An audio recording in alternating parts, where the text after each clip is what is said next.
Student, previous lecture में discussed about the straight line. ठीक है, हम टाइम ग्राफ के बारे में डिस्कस कर रहे थे। उसमें से हमने फर्स्ट पॉइंट डिस्कस करा था स्ट्रेट लाइन के बारे में कि स्ट्रेट लाइन कब आती है, जब हमारी स्पीड क्या है, कांस्टेंट होती है। यदि वो तेज है, फास्ट है तो फास्ट ही है, यदि स्लो है तो स्लो ही है। उसमें मैंने आपको 3 शेप्स बताई थी कि कैसे स्ट्रेट लाइन कैसे आ सकती है, तो उसमें क्या क्या होता है, राइट।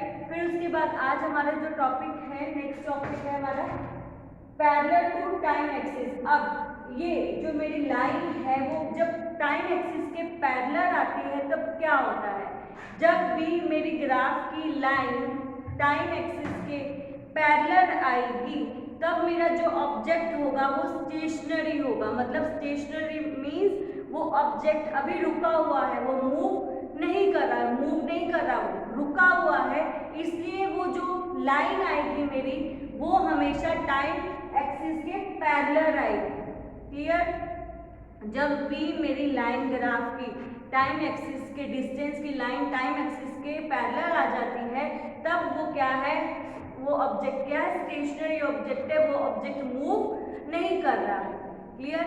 इस चैप्टर में जो ये ग्राफ का टॉपिक है आपकी बुक में बहुत बहुत डिफिकल्ट है, मतलब आपको कुछ समझ में नहीं आएगा। इसलिए जो मैंने समझाया उसको अच्छे से दिमाग में बिठाना कि मैम ने क्या बताया। ठीक है, बुक में देखोगे तो वो बहुत कंफ्यूज हो जाओगे तुम, इसलिए मैंने अपने से छोटे छोटे पॉइंट निकाल के तुम्हें सारा इसमें समझाया कि क्या क्या कवर अप होता है। ठीक है, इससे रिलेटेड ही तुम्हें पेपर्स में क्वेश्चन पूछे जाते हैं। क्लियर। देखो अब वो कह रहा है पैरेलल टू टाइम एक्सिस, मतलब जब ये डिस्टेंस की लाइन, ठीक है, इसके टाइम एक्सिस के पैरेलल आती है तब आपको समझ लेना है कि ये ऑब्जेक्ट क्या है, स्टेशनरी ऑब्जेक्ट है, ये ऑब्जेक्ट मूव नहीं कर सकता। ठीक है, उसका एग्जांपल मैं आपको एक और बताती हूँ। जैसे ये मेरा है 0 से, ये मेरा डिस्टेंस, ये मेरा टाइम। ठीक है, जब एक ऑब्जेक्ट कांस्टेंट स्पीड पे पहले ऐसे मूव करता है, ठीक है, फिर उसके बाद ऐसे पैरेलल हो जाता है, फिर वापस ऐसा हो जाता है। ऐसा क्यों होता है, ये देखो ये पैरेलल है, ठीक है, इसके पैरेलल है मतलब ये स्टेशनरी ऑब्जेक्ट है, पर ऐसा होता क्यों है। अब आप देखोगे कि आप अपने घर से चलते हो, ठीक है, हम ऑफिस के लिए जाते हैं, आप अपने घर से चले, आपकी स्पीड कांस्टेंट है, ठीक है, आप अपने ऑफिस में पहुंच जाते हो, ठीक है, आप यहाँ पे क्या करते हो, रुक जाते हो, आप ऑब्जेक्ट आपका जो स्टेशनरी हो जाता है, आपका ऑब्जेक्ट स्टेशनरी हो गया, आप रुक गए, आपका व्हीकल वहाँ पे रुक गया, आप मूव नहीं कर रहे।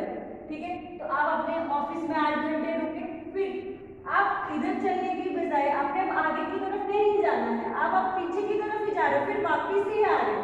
ऐसा क्यों है, क्योंकि अब आप अपने घर वापिस आ रहे हो, जहाँ से आप शुरू हुए थे आप वहाँ पे अब वापिस आ रहे हो। इसलिए जब ऐसा आ जाए, ये ऑब्जेक्ट ऐसे आ जाए, पैरेलल आ जाए टाइम एक्सिस के, इट मींस ये ऑब्जेक्ट क्या है, ये जो कर्व है स्टेशनरी ऑब्जेक्ट है, यहाँ पे स्पीड क्या है, अब वो स्पीड, कोई स्पीड नहीं है यहाँ पे, वो ऑब्जेक्ट क्या है, स्टेशनरी हो गया, मूव नहीं कर रहा। क्लियर। पहले तो हमने डिस्कस करा था ना स्पीड ज्यादा कम के बारे में, अब क्या है, यहाँ पे तो कोई स्पीड ही नहीं है, पहले वो चल रहा है, अब वो उसके पैरेलल आ गया, मतलब वो अब रुक गया, स्टेशनरी हो गया है। जब भी पैरेलल आ जाए टाइम एक्सिस के डिस्टेंस, तो ऑब्जेक्ट क्या है मेरा, स्टेशनरी है, वो मूव नहीं कर रहा। क्लियर। ये था तुम्हारा second point, parallel to time axis. Parallel to time axis में ऑब्जेक्ट क्या है, स्टेशनरी है, नॉट मूविंग ऑब्जेक्ट है, राइट। अब मेरा जो थर्ड पॉइंट है वो क्या है, कौन सी शेप है मेरी, कर्व शेप है, ये हमने डिस्कस कर लिया।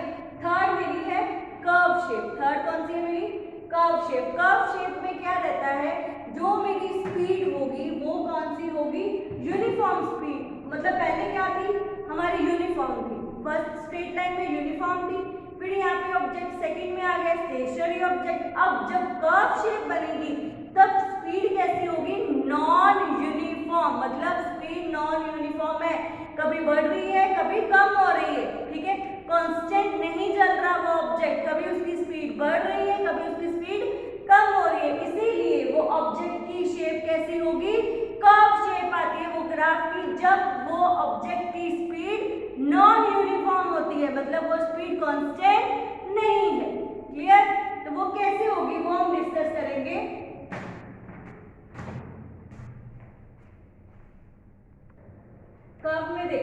तो अभी मैंने बताया कि जो स्पीड होगी वो यूनिफॉर्म होगी, राइट। यूनिफॉर्म कैसे, नॉन यूनिफॉर्म कैसे होगी कि वो स्पीड कभी वो बहुत तेज हो रहा है, कभी वो बहुत स्लो हो रहा है, ठीक है। स्पीड क्या है, कांस्टेंट नहीं है।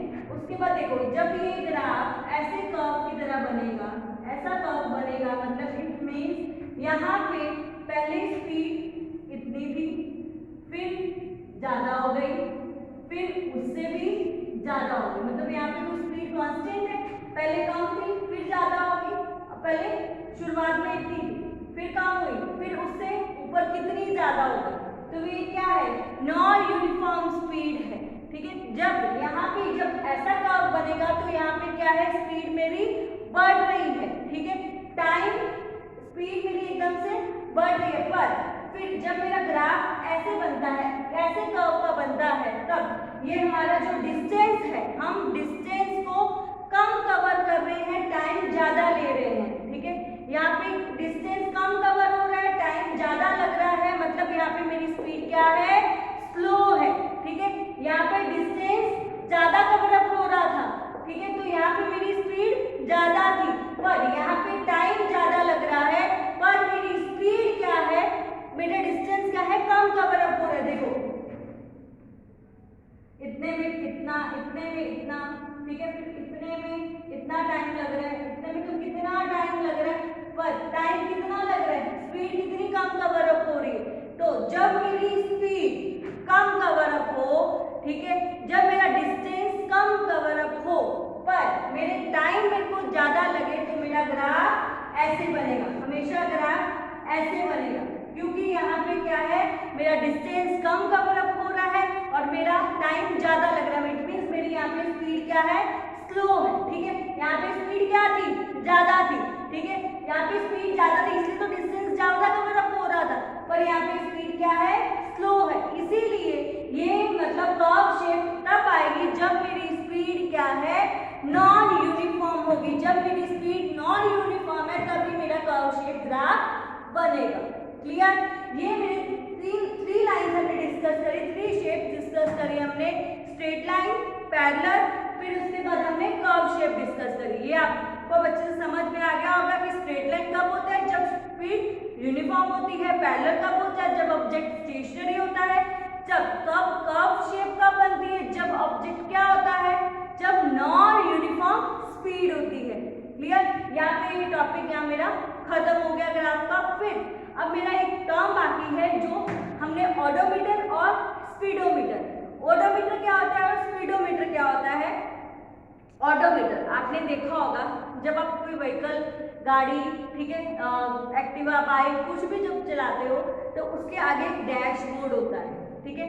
उसमें आपको, जिसमें आपको किलोमीटर्स और स्पीड का पता चलता है, ठीक है। जो ओडोमीटर, जिससे मेरे को पता चले कि मैंने जब से व्हीकल लिया है कितने मीटर्स या कितने किलोमीटर उसने ट्रैवल करा है, कितने किलोमीटर वो, तभी तो हम अपनी सर्विस करवाते हैं एक्टिवा बाइक की, ताकि मेरे को पता चलता है कि कितने, जब से मैंने उसको परचेज करा है वो कितने किलोमीटर चल चुका है, ठीक है, या कितने मीटर्स वो चल चुका है। तो वो है जिससे मेरे को पता चले कि कितने किलोमीटर हो गए हैं उसको ट्रैवल करते हुए, वो मेरा ओडोमीटर होता है। स्पीडोमीटर में जिससे मेरे को उस व्हीकल की स्पीड का पता चलता है, तो मैं कितनी स्पीड में, 1 किलोमीटर में, 1 घंटे में मैंने कितनी स्पीड कवर अप, कितना किलोमीटर कवर अप करा है, मेरी स्पीड कितनी है। आप देखते हो ना, जब आप बहुत फास्ट होते हो तो वो मीटर भी ऐसे घूमता है, जिससे मेरे को पता चलता है कि मैं कितनी स्पीड में चल रही हूँ। तो वो मेरा क्या, जिससे मेरे को अपनी स्पीड का पता चले,